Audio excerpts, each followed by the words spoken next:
आइए सुनते हैं आषाढ़ मास गुप्त नवरात्रि महाविद्या माता काली की कथा। नवरात्रि का व्रत जो कि हर वर्ष 4 बार मनाया जाता है, 2 गुप्त नवरात्रि के रूप में और 2 प्राकट्य नवरात्रि के रूप में। प्राकट्य नवरात्रि जो कि चैत्र और आश्विन के महीने में शुक्ल पक्ष प्रतिपदा तिथि से लेकर के नौमी तिथि तक, जो कि माता दुर्गा के 9 स्वरूपों का पूजन किया जाता है। वहीं पे गुप्त नवरात्रि के व्रत में जो कि आषाढ़ के महीने में और माघ के महीने में शुक्ल पक्ष प्रतिपदा तिथि से लेकर के नौमी तिथि तक माता 10 महाविद्याओं का पूजन किया जाता है। जो भी भक्त सच्ची श्रद्धा के साथ नियम और निष्ठा के साथ गुप्त नवरात्रि का व्रत करते हैं, उनके सभी प्रकार के दुख और कष्ट दूर हो जाते हैं तथा माता महाविद्या की कृपा से सभी प्रकार के सुख और समृद्धि की प्राप्ति होती है। गुप्त नवरात्रि के पहले दिन जो कि माता महाकाली का पूजन किया जाता है। 10 महाविद्याओं में माता काली जो कि प्रथम रूप है।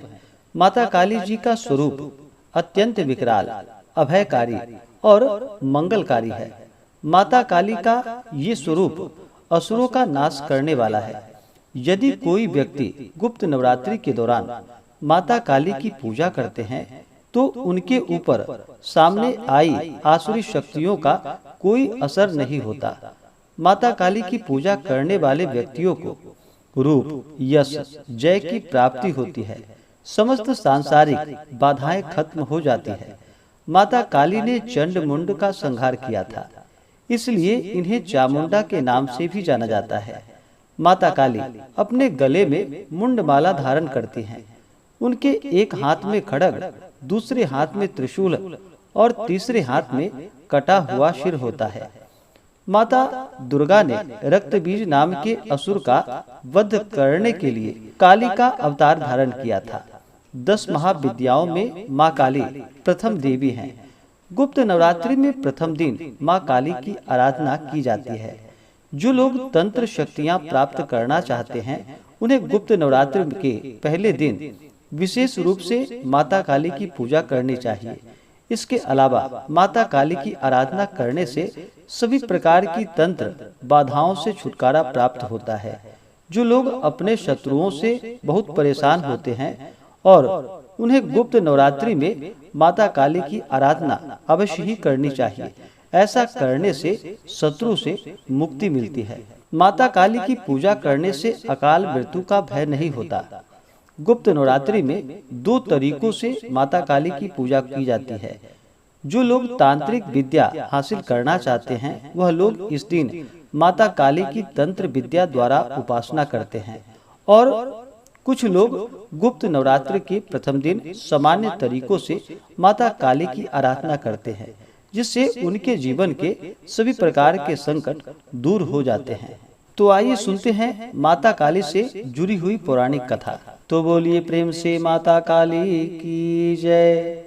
पौराणिक कथा के अनुसार एक बार दारुक नाम के राक्षस ने ब्रह्मा जी को प्रसन्न करके उनसे वरदान प्राप्त कर देवताओं और ब्राह्मणों को प्रताड़ित करना शुरू कर दिया और स्वर्गलोक पर कब्जा कर लिया। जिसके बाद सभी देवता भगवान विष्णु और ब्रह्मा जी के पास गए। ब्रह्मा जी ने सभी देवताओं को बताया कि इस दुष्ट का संहार एक स्त्री ही कर सकती है। जिसके बाद सभी देवता भगवान शिव के पास गए और उन्होंने भगवान शिव को सभी बात बतलाई। जिसके बाद भगवान शिव ने माता पार्वती की ओर देखा। माता पार्वती इस पर मुस्कुराई और अपना एक अंश भगवान शिव में प्रवाहित कर दिया। जिसके बाद भगवान शिव के कंठ से उस अंश ने अपना आकार धारण किया। जिसके बाद भगवान शिव ने अपना तीसरा नेत्र खोल दिया।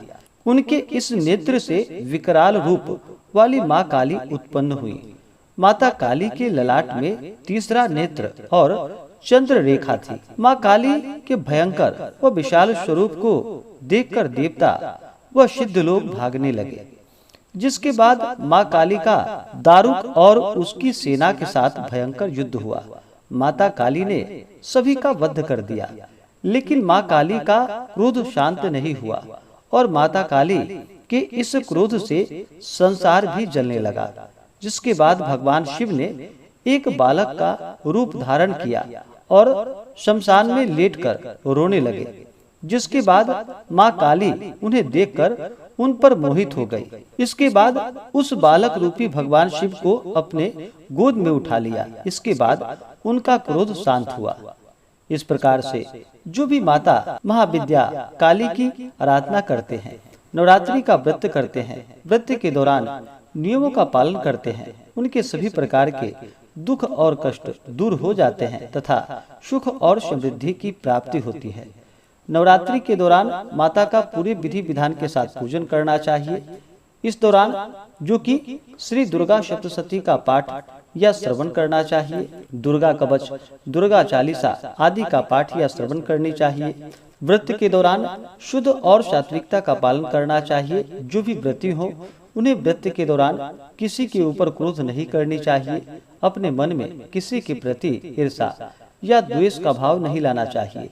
ब्रह्मचर्य का पालन करना चाहिए। तामसिक वस्तुओं का प्रयोग बिल्कुल भी नहीं करना चाहिए और पूर्ण श्रद्धा भक्ति भाव के साथ पूरे विधि विधान के साथ माता का पूजन करना चाहिए। इससे माता अपने भक्तों पर प्रसन्न हो करके अपने भक्तों के सभी प्रकार के दुख और कष्टों को दूर कर देती हैं तथा सुख और समृद्धि का आशीर्वाद प्रदान